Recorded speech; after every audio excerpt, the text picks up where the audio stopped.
ज्यादा पूजा पाठ करने वाले लोग क्यों रहते हैं हमेशा दुखी? क्या है इसके पीछे गुप्त रहस्य?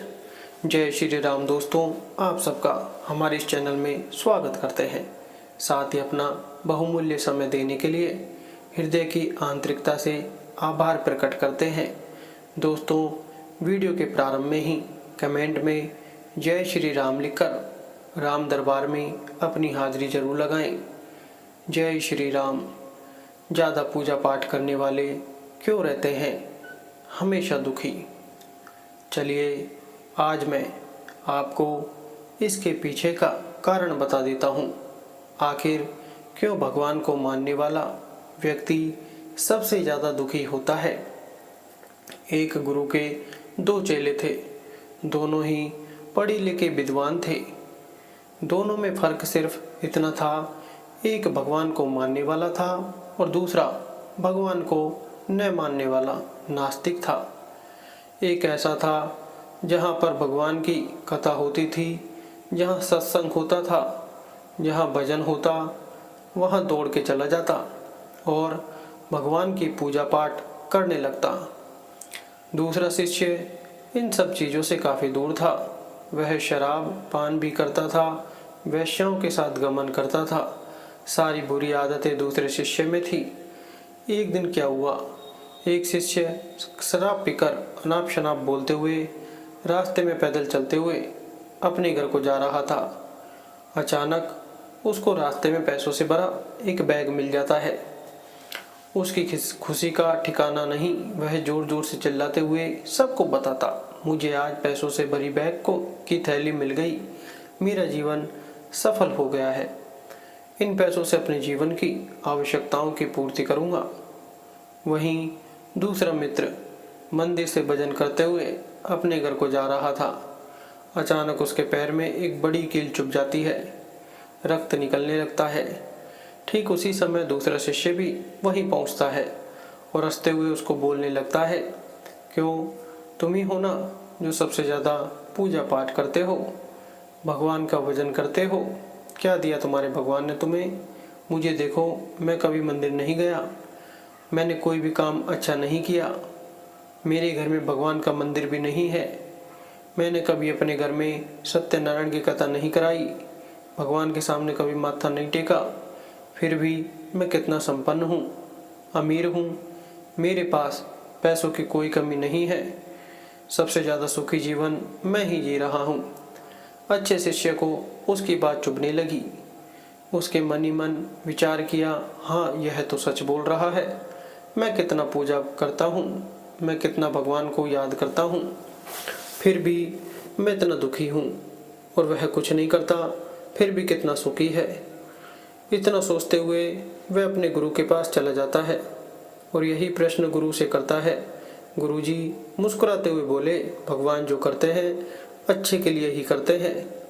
जिसकी जैसी योग्यता होती है उसको उसी के अनुसार फल देते हैं। ग्रंथ, अब तुम्हारे प्रश्नों का उत्तर तुम जानते हो। भगवान ने तुम्हारे पैर में कील क्यों चुभोई और उसके पैसों से भरी हुई बैग क्यों मिली? सुनो, प्रश्न, तुमने पिछले जन्म में बहुत पाप किया था, इसलिए तुम्हारा आज मौत होने वाली थी। तुम बच गए क्योंकि तुम मंदिर गए थे, तुमने भगवान की पूजा की थी। यही एक कारण है कि तुम्हारी मौत न होकर सिर्फ एक कील चुभी। अब तुम्हारे मित्र की बात करते हैं। पूर्व जन्म में वो एक संत महापुरुष था, इसलिए उसकी आज किस्मत बदलने वाली थी। करोड़ों की संपत्ति का मालिक बनने वाला था, मगर इस जन्म में उसने कोई भी अच्छा काम नहीं किया, इसलिए पूर्व जन्म के फल के अनुसार उसको थोड़े पैसे ही मिले, जबकि वो अरबों की संपत्ति का मालिक बनने वाला था। भगवान को दोष देना छोड़ दो, अपने वर्तमान के समय का सदुपयोग करो, भविष्य अपने आप सुधर जाएगा। बहुत बार ऐसा देखने को मिलता है, जो ज़्यादा भगवान का पूजा पाठ करता है वही सबसे ज़्यादा दुखी होता है, जबकि कोई नास्तिक आदमी जो भगवान को नहीं मानता, कभी पूजा पाठ नहीं करता, कभी संतों का संग नहीं करता, वह सबसे ज़्यादा सुखी जीवन जीता है। यह सब चीज़ें देखकर कभी कभी तो ऐसा लगता है कि भगवान ही गलत है, भगवान का न्याय ही गलत है, यह कोई कहानी नहीं है, ऐसा हर किसी के साथ होता है। हमें मिलने वाले सुख या दुख का कारण भगवान नहीं अपितु हम ही हैं। हमारे कर्म ही हमें सुख दुख देते हैं। कर्म सकाम व निष्काम होते हैं। सकाम कर्म यानी ऐसे कर्म जिनके बदले में हम कुछ भौतिक सुख सुविधाएं चाहते हैं। ऐसे कर्मों का फल सुख दुख के रूप में मिलता है। निष्काम कर्म वह है जिनके बदले हम केवल भगवान को प्राप्त करना चाहते हैं। ऐसे कर्मों का फल भगवत प्राप्ति के रूप में मिलता है। अब बात आती है कि ज़्यादा पूजा पाठ करने वाले ही दुखी क्यों रहते हैं। इसका सीधा सा उत्तर यह है कि ज़्यादा पूजा पाठ करने वाला व्यक्ति के स्वरूप को नहीं समझने के कारण पूजा पाठ तो करता है, लेकिन वह अनजाने में सकाम पूजा ही करता है, जिसका फल उसे सुख दुख के रूप में ही मिलता है।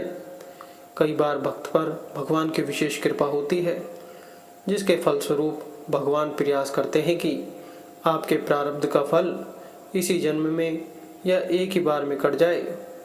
ऐसे में वे आपसे ज़्यादा पूजा पाठ भी करवा सकते हैं, क्योंकि फल तो कर्म करने से ही मिलेगा। ऐसे में आपको इसे दूसरे दृष्टिकोण से समझना होगा। इसे आप भगवान की कृपा ही समझिए। कई बार जीवन के अंत में या मृत्यु के समय आपको भगवान अत्यधिक कष्ट भी दे सकते हैं। असल में वो कष्ट तो आपके कर्मों के ही होते हैं, लेकिन उन कष्टों को भगवान इस तरह से व्यवस्थित कर देते हैं कि अंत समय कष्टों की वजह से केवल भगवान का नाम ही याद कर रहे हैं, ना कि किसी सगे संबंधी या भौतिक विषय वस्तु का। और मृत्यु के समय हमारा जो भाव होता है हम उसी को प्राप्त करते हैं। ऐसे में भगवान की याद बनी रहने से ईश्वर आपके लिए भगवत धाम का रास्ता खोल देते हैं। तो ऐसे में यह न कहीं कि भगवान ने उन्हें इतने कष्ट दिए, वो तो इतना पूजा पाठ करते थे।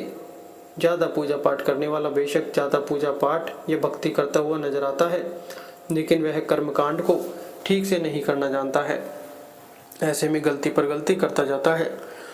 बेशक वह कहता है कि वह कुआं खोदने की बात करता है, लेकिन असल में वह खाई ही खोद रहा होता है।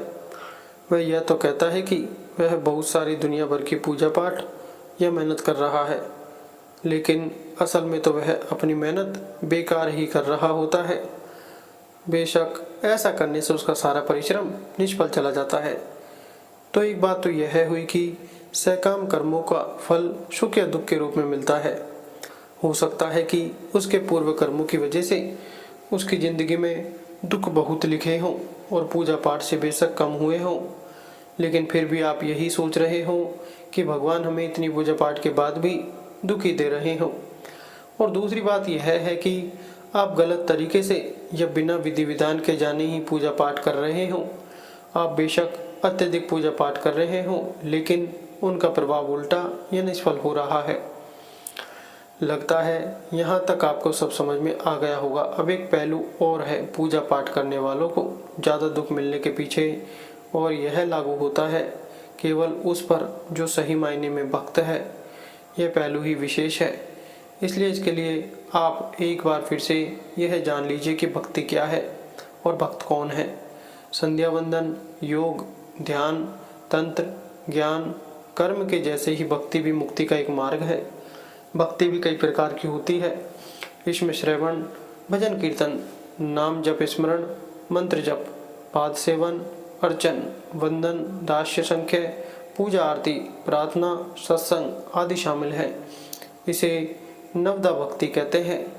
जय श्री राम दोस्तों, वीडियो अच्छी लगी तो वीडियो को लाइक करें, चैनल को सब्सक्राइब जरूर करें। धन्यवाद।